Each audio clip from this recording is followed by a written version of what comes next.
Strong Baby. That is the name of Jonah Hill's production company. The logo, a jacked up infant in a diaper lifting a barbell. It's the visual definition of a man who spent his career being the big boned funny kid. He used that persona to buy a mansion in Malibu.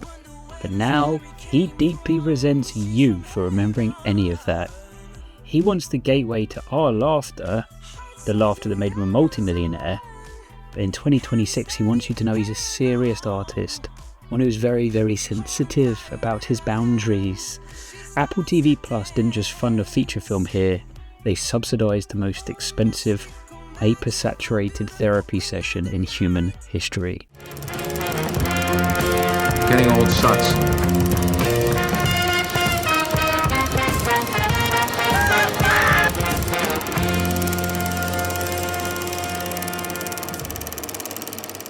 Look at you.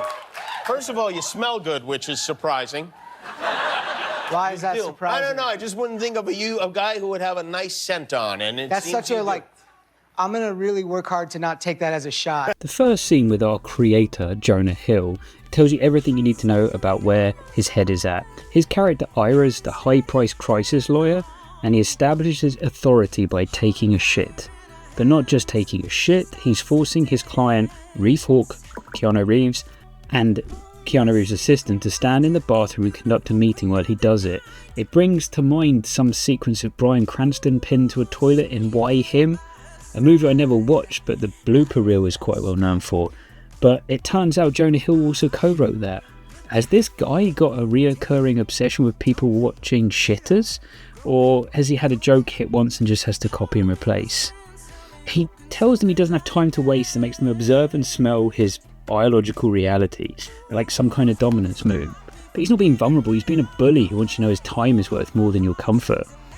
And then Keanu, casting the internet's most protected species as a narcissistic recovering addict with a dark past. It's the ultimate cynical play. Keanu is a human shield.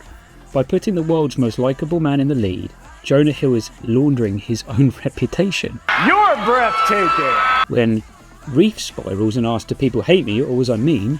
The audience reflexes saying, no, let's give you a hug because you're Keanu fucking Reeves. It's emotional ventriloquism. These aren't Reeves' anxieties, they're Jonah Hill's anxieties being puppeted by a guy who's too wholesome to say no to the script. Keanu is the prop, and Jonah is the puppeteer. He uses the character of Reeves' 5-year screen hiatus to mirror his own real-world disappearance after text leaks and boundaries controversy years ago. The movie looks gross. It's shot with a sterile, oversaturated glow that looks like it was filmed entirely on a VFX wall or a high-end surgical suite. It's so bright, it's blinding. Likely some kind of psychological tactic to suggest transparency. But there are no shadows for the characters to hide in. It makes the rich people problems feel even more detached from the reality of 2026. We're in a cost of living crisis, and Apple is giving us wealth porn about a guy having an existential meltdown in a mid-century modern mansion. It's pretentious. It's that J. Kelly, George Clooney film in a different font. This one feels like it's filmed inside an Apple store by people who haven't seen a bank statement with a comma in the wrong place in a decade. The script is a time capsule of 2023 anxieties. We're getting jabs about Kanye West and Ellen that feel about as fresh as a Victorian-era insult. The dialogue calls vaping an oral fedora. Just low-hanging fruit that's already starting to ferment. This movie was clearly sat on the shelf where Jonah figured out how to brand it. The centerpiece of this justification tour is the lobby of Era's office. It's a shrine to the unforgiven. Framed photos of Kevin Spacey, Kanye West and the Clintons. It's about as subtle as a third nipple. When Jonah Hill talks about the nature of fame in front of a photo of Kim Kardashian, referencing the Kardashians, he's telling us that talent doesn't matter, only being matters. Kind of legal brief for his own career. And there's this extortion video, and even after the big reveal of it, am I spoiling the film? Does it matter? It's a massive cop-out. After an hour of hinting at heroin addiction and nightmare behaviour, the secret was he jerked off a webcam with a sex worker. It's safe trauma. It's designed to make you pity him for being shamed without actually knowing the toxic behaviour the movie spent an hour hinting at. It allows Keanu to become a victim of cancel culture instead of a guy facing actual accountability. And when the blackmailer finally shows up and tells Reef, "I don't hate you, I love you, I'm just broke," the narcissism's complete. It's a fantasy where even the people you screwed over still think you're a legend. They just need bang. And then comes the Scorsese pardon. Martin Scorsese plays Red, the manager Reef fired, who basically apologises to the actor for not being there at his lowest moment.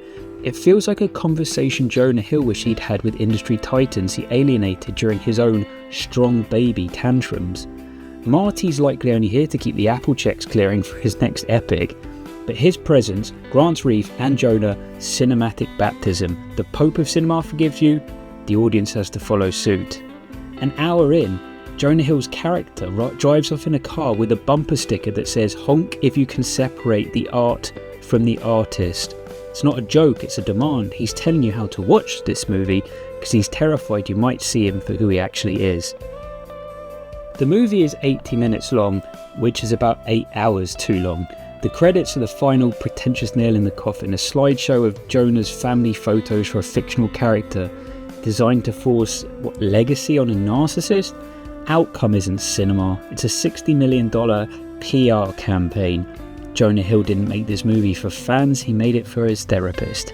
If you can separate the art from the artist, you're left with a bad film. If you can't, you're left with a very expensive receipt for a big-boned kid who still hasn't finished the work. Tortured artists, grieving multimillionaires, poor me, poor me. Pour me another drink. Jeez, therapy would have been cheaper and a lot less embarrassing. Do yourself a favour and skip this shit. Would you like to know more? Movies, popcorn.